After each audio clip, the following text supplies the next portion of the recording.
ఈ వీడియో చూసే ముందు మిగతా 25 పార్ట్స్ చూసి అప్పుడు ఈ వీడియో చూడండి. మీకు ఈ కథ పూర్తిగా అర్థమవుతుంది. ఎంత చెప్పినా హిందూని ఎవరు చంపారో కనిపెట్టలేకపోయానే అనే గిల్టీ ఫీలింగ్ నన్ను దహించి వేస్తుంది. హైదరాబాద్ వెళ్ళిన తర్వాత నేను ఎంత చెప్తున్నా వినకుండా రోహిత్ గాడు అశ్విన్ని నిజం చెప్పమని చావబాదుడు బాగాడు. అశ్విన్ని ఎంత కొట్టినా వాడి నోటి నుంచి ఒకటే సమాధానం, హిందూని నేను చంపలేదు అని. కొన్ని రోజుల తర్వాత రోహిత్ గాడు హిందూని చంపింది అశ్విన్ కాదు అని అర్థం చేసుకున్నాడు. మేము వైజాగ్ నుంచి వచ్చిన 1-2 వారాల తర్వాత ట్రింగ్ ట్రింగ్ ట్రింగ్ ట్రింగ్. రోహిత్, హలో. గౌతమ్, రే రోహిత్, నేను గౌతమ్. గౌతమ్ చెప్పురా. వీలు చూసుకొని సాయంత్రం ఒకసారి ఇంటికి వస్తావా?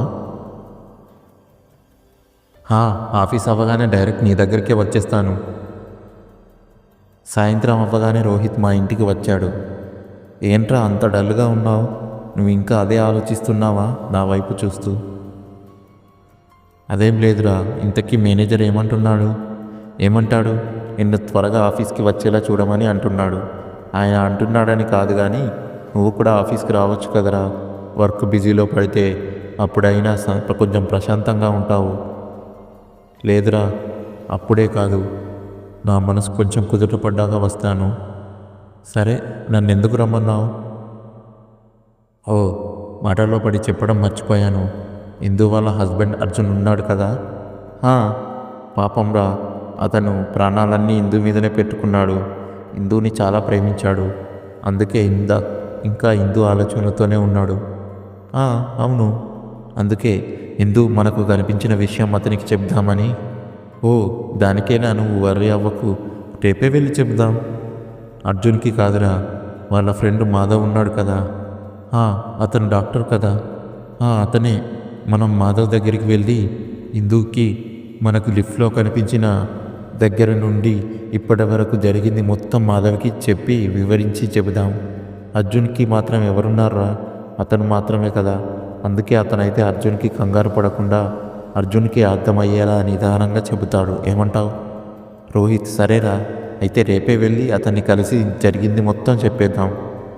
ఆ మరుసటి రోజు రోహిత్, నేను మాధవ్ ఉండే హాస్పిటల్కి బయలుదేరి అక్కడికి చేరుకున్నాము. డాక్టర్ దగ్గరికి వెళ్దామని అతని రూములోకి వెళ్ళబోతుంటే తలుపు బయట ఉన్న కంప్యూటర్ సార్ కాల్లో ఉన్నారు, కాసేపు వెయిట్ చేయండి, కాల్ అవ్వగానే లోపలికి పిలుస్తాను అని చెప్పాడు. కొంచెం సేపు అయిన తర్వాత మమ్మల్ని లోపలికి పంపించాడు. చెప్పండి, ఏంటి ప్రాబ్లం?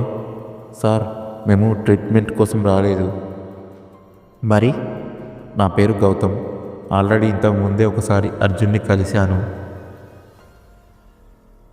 మాధవ్, గౌతమ్ ఇందు వాళ్ళ ఫ్రెండ్ కదా. మిమ్మల్ని కలిసిన విషయం అర్జున్ ఆల్రెడీ చెప్పాడు. షేక్ హ్యాండ్ ఇస్తూ, ఎంతసేపు అయింది మీరు వచ్చి? రోహిత్, వచ్చి 20 మినిట్స్ పైన అయింది సార్. మీరు ఏదో ఇంపార్టెంట్ కాల్లో ఉన్నారని చెప్తే బయట వెయిట్ చేశాం. సారీ, ఇంపార్టెంట్ కాల్ ఏమీ లేదు. కాదు, మా అమ్మ పెళ్లి చేసుకో అని ఫోన్లో గొడవ, అందుకే లేట్ అయింది. సారీ, ఏమీ అనుకోవద్దు.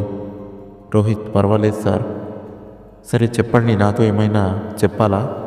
మాధవ్ అలా అడిగిన వెంటనే జరిగింది మొత్తం నేను రోహిత్ ఆయనకు వివరించి చెప్పాం. అలాగే అర్జున్కి తోడు మీరు మాత్రమే అని, తనని బాగా చూసుకోమని కూడా చెప్పాను. జరిగింది మొత్తం విన్న మాధవ్ కూడా పాజిటివ్గా రెస్పాండ్ అయ్యాడు. మాతో మాట్లాడుతూ, అసలు ఇందు నాకు సొంత చెల్లి కంటే ఎక్కువ. తనను చంపేశారని తెలియగానే నా రక్తం మరిగిపోయింది. కానీ ఏమీ చేయలేని పరిస్థితి. మహా అయితే పోలీస్ కంప్లైంట్ ఇవ్వాలి, కానీ అలా చేస్తే అర్జున్ ప్రాణానికి ప్రమాదం. అందుకే ఏమీ చేయలేక చేతులు ముడుచుకొని కూర్చున్నాను అని మాధవ్ కూడా చాలా బాధపడ్డాడు. సరే, జరిగిందేదో జరిగింది, దీని గురించి ఆలోచించకండి, మా అర్జున్ని కొంచెం జాగ్రత్తగా చూసుకోండి అని చెప్పి నేను రోహిత్ అక్కడి నుండి బయటకు వచ్చేసాము. మేము మాధవ్ రూమ్ నుంచి బయటకు వచ్చిన దగ్గర నుండి రోహిత్ గాడు తల ఎటో పెట్టి ఆలోచిస్తూ ఉన్నాడు. సరిగ్గా కారు పార్కింగ్లోకి వెళ్ళి డోర్ ఓపెన్ చేస్తూ ఉండగా, రే గౌతమ్, మనకొక చిన్న పని పడింది. డాక్టర్ గారి దగ్గరికి వెళ్ళి ఒక చిన్న విషయం చెప్పాలి, పద. గౌతమ్, అంత ఇంపార్టెంట్ విషయం ఏం మర్చిపోయాం రా. సరే పద వెళ్దాం. రోహిత్ నన్ను మళ్ళీ మాధవ్ రూమ్కి దగ్గరికి తీసుకువెళ్ళాడు. రూమ్ లోపలికి వెళ్ళబోతుంటే కంపౌండర్ ఆగండి సార్ కాల్లో ఉన్నారు, కాసేపు ఆగి వెళ్దురు కానీ మమ్మల్ని ఆపుతూ. రోహిత్ కాలు లేదు, చెయ్యలేదు, పక్కకు తప్పుకో. ఏహే కంపౌండర్ని పక్కకు నెట్టేస్తూ. గౌతమ్ మరీ నీకేమైనా మెంటలా, ఏమైందిరా? లోపలికి వెళ్ళిన తర్వాత మాధవ్ సరే సరే వాళ్ళు మళ్ళీ వచ్చారు, నేను మీకు తర్వాత ఫోన్ చేస్తాను అని ఫోన్లో మాట్లాడుతూ. హాయ్ డాక్టర్ గారు, ఏమైంది మళ్ళీ వచ్చారు, ఏమైనా మర్చిపోయారా? అవును సార్ మర్చిపోయాం, కొంచెం ఆ స్టెథోస్కోప్ ఇస్తారా? ఇస్తాను, ఎందుకు? స్టెథోస్కోప్ ఇస్తూ అబ్బా ఇవ్వండి సార్ చెబుతా కదా. మాధవ్ దగ్గరికి వెళ్ళగానే రోహిత్ మాట తీరు మొత్తం మారిపోయింది. మాధవ్ స్టెథోస్కోప్ రోహిత్ గాడి చేతికి ఇవ్వగానే రోహిత్ వెంటనే ఆ స్టెథోస్కోప్ని మాధవ్ మెడ చుట్టూ ఊపిరాడకుండా ఉరితాడులాగా గట్టిగా బిగించాడు. జరిగిన సంఘటన చూసి నోట వెంట మాట రాలేదు నాకు. గౌతమ్ రే రోహిత్ ఏం చేస్తున్నావు, వదలరా. రోహిత్ గౌతమ్ నీకు తెలియదురా, నువ్వు కాముగా ఉండు, ఇందుని చంపింది ఎవరో కాదురా వీడే. గౌతమ్ ఏంట్రా నువ్వనేది? రోహిత్ అవునరా వీడే చంపాడు, ఇందు మనతో ఏం చెప్పింది? అర్జున్ మాధవ్ ఇద్దరూ అనాథాశ్రమంలో ఉన్నారని చెప్పింది కదా.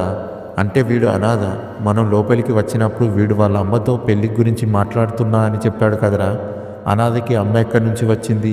వీడు మన దగ్గర ఏదో దాస్తున్నాడు, చెప్పరా చెప్పు, ఇందుని ఎందుకు చంపావు? స్టెథోస్కోప్ ఇంత గట్టిగా బిగిస్తూ ప్రాణం పోతుందేమో అనే భయంతో మాధవ్ ఎదురుగా టేబుల్ మీద ఉన్న పెన్నుతో పేపర్ మీద ఐ విల్ టెల్ యూ అని రాశాడు. మాధవ్ అలా రాసిన వెంటనే నేను రోహిత్ కలిసి మాధవ్ 2 చేతులు వెనక్కి తిప్పి తాడుతో కట్టేశాము.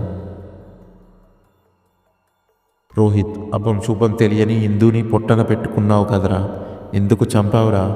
పాపంరా, తను నిన్ను సొంత అన్నయ్య కంటే ఎక్కువ అనుకుంది, అలాంటి ఇందుని ఎలా చంపావు అనిపించిందిరా. ఎందుకు చంపావు చెప్పురా చెప్పు అని ఈ ఇంజెక్షన్తో నీ కళ్ళు పోటుకు పొడుస్తాను. మాధవ్ వద్దు, చెప్తాను, నన్నేం చేయకండి, చెప్తాను, అన్నీ చెప్తాను. మీరు అనుకున్నట్టు ఇందుని చంపింది నేను కాదు, తన భర్త అర్జున్. గౌతమ్ వాట్? ఏంట్రా నువ్వు చెప్పేది? మా నుంచి తప్పించుకోవాలని అర్జున్ మీదికి నేరం నెడుతున్నావా? మాధవ్ని కొడుతూ రోహిత్ రే ఆగరా. గౌతమ్ వాడుని చెప్పనివ్వు. మాధవ్ చెప్పడం మొదలుపెట్టాడు. మీరందరూ అనుకున్నట్టు ఇందుని చంపింది అశ్వినో వాళ్ళ అమ్మో కాదు, తనని చంపింది అర్జున్. మీరందరూ అనుకున్నట్టు మేము అనాథలం కాదు, మాకు అంటూ ఒక కుటుంబం ఉంది. మాది విజయనగరంలోని చింతల వలస గ్రామం. ఆ గ్రామంలోని బాగా ధనవంతుడైన పరశురామయ్య గారి కొడుకే అర్జున్ నేను చిన్ననాటి నుంచి మంచి స్నేహితులము. ఒకరోజు ఆ ఊరి పెద్ద అయిన పరశురామయ్య గారు తన 12 ఏళ్ల కొడుకుతో ఆ గ్రామ పాఠశాలకు వచ్చాడు.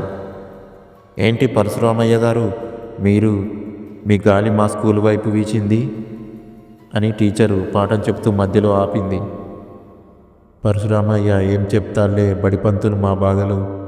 టీచర్ పుష్టిగా ఉన్నారు, మీకేం బాధలండి? పరశురామయ్య ఇదిగో ఉన్నాడుగా మా వేదవా, అంతా వీడి వల్ల నా పరువు పోతుందంటే నమ్మండి. వీడు చేసేవన్నీ నేను తలదించుకునే పనులే, మంచి పని ఒక్కటి చెయ్యడు.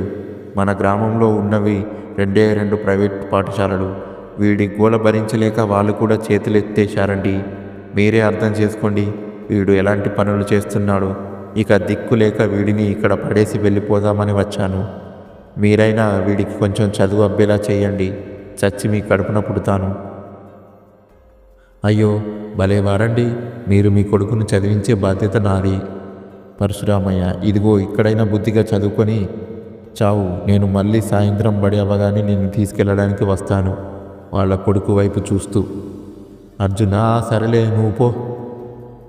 పరశురామయ్య గారు వాళ్ళ కొడుకు అర్జున్ గురించి అలా చెప్తుంటే స్కూల్లో అందరూ వాళ్ళ కొడుకు అల్లరి పిల్లవాడని అనుకున్నారు.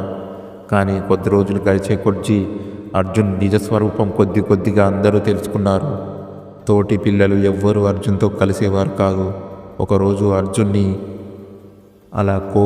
అలా చూసి పాపమని నేనే జాలిపడేవాడితో మాట్లాడాను. అప్పటి నుంచి నేను అర్జున్ క్లోజ్ ఫ్రెండ్స్ అయ్యాం.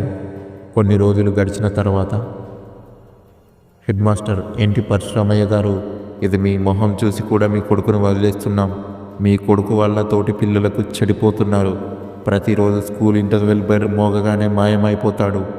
వీడు ఎక్కడికి వెళ్తున్నాడా అని లెక్కల మాస్టర్ ఆనంద్ గారు గమనిస్తే మన స్కూల్ వెనకాల ఉన్న చెట్టు కింద కూర్చొని సిగరెట్ కాలుస్తున్నాడు.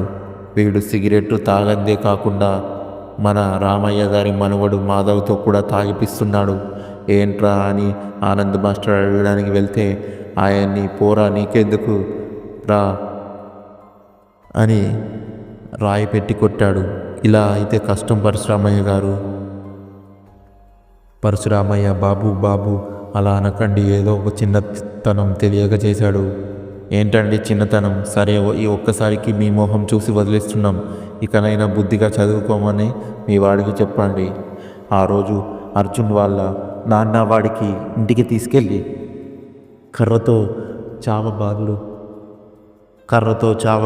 బాదాడు. అంతేకాకుండా ఆ తర్వాత నుండి అర్జున్కి దారి ఖర్చులకు డబ్బులు ఇవ్వడం మానేశాడు. అప్పటి నుంచి అర్జున్ వాళ్ళ నాన్న మీద పగ పెంచుకున్నాడు. వాళ్ళ నాన్న డబ్బులకు ఖర్చులు ఇవ్వకపోయినా అర్జున్ దగ్గర డబ్బులకు ఏమాత్రం ఎప్పటికప్పుడు దండిగా ఉండేవి. అవి ఎక్కడివని అడిగితే వాళ్ళ ఇంట్లోనే దొంగతనం చేశానని చెప్పేవాడు. 9వ తరగతిలో ఉన్నప్పుడు మాధవ్, రే అర్జున్ డబ్బులున్నాయా? స్కూల్ అవ్వగానే వెళ్ళి సిగరెట్ తాగుదాం. అర్జున్, నా దగ్గర డబ్బులు లేకపోవడమా? ఒకసారి నా జేబులో చూడు అని జేబు చూపిస్తూ. మాధవ్, 1000 రూపాయలా అని ఆశ్చర్యంగా ఎక్కడివి అని అడిగాను. అర్జున్, అదేం చూసావు? ఒకసారి నా బ్యాగు చూడు బ్యాగులో చూపిస్తూ. మాధవ్, ఆ సెల్ ఫోను. రేయ్ నీకెక్కడిదరా సెల్ ఫోను? అర్జున్, అదేరా మనం గోళీలు ఆడతాం చూడు రాంబాబు. మనం ఆడినప్పుడు అప్పుడప్పుడు సిగరెట్లు ఇస్తాడు రాంబాబు అన్న. అన్నే ఇచ్చాడు. ఎందుకు? మన సైన్స్ టీచర్ రామ ఉంది కదా, ఆవిడది రాంబాబు అన్న పక్కనే ఇల్లే అంట. ఒకరోజు రాంబాబు అన్న తాగేసి ఆమెని చెయ్యి పట్టుకొని లాగాడంట. దాంతో ఆమె అన్న మీద పోలీస్ కంప్లైంట్ ఇచ్చిందంట. అవును, అయితే? అర్జున్, ఆవిడ బాత్రూమ్ లోపలికి వెళ్ళినప్పుడు మనం సీక్రెట్గా వీడియో తీసిస్తే ఆ వీడియో నెట్లో పెట్టి ఆమె మీద పగ తెచ్చుకుంటాడంట. అంతేకాదు, అలా చేస్తే మనం ఇంకో 1000 రూపాయలు ఇచ్చి ఈ సెల్ ఫోన్ కూడా ఇచ్చేస్తా అన్నాడు. మాధవ్, అమ్మో వద్దురా, దొరికిపోతే మనల్ని చంపేస్తారు భయపడుతూ. అర్జున్, పోరా పిరికోడా, దీన్నే భయపడుతున్నావు. ఏదేమైనా ఈరోజు వీడియో తీసి తీరుతానని అన్నాడు. ఇక తర్వాత ఏం జరిగిందో తెలుసుకోవాలంటే ఈ వీడియోని నెక్స్ట్ వీడియో కోసం వెయిట్ చేస్తుండండి. ఈ వీడియో మీకు నచ్చినట్లయితే లైక్ చేసి మీకు ఏమనిపించిందో కామెంట్ రూపంలో తెలియజేయండి. మరిన్ని వీడియోల కోసం మన ఛానల్ని సబ్స్క్రైబ్ చేసుకోండి. Thank you for watching our videos. Please do subscribe.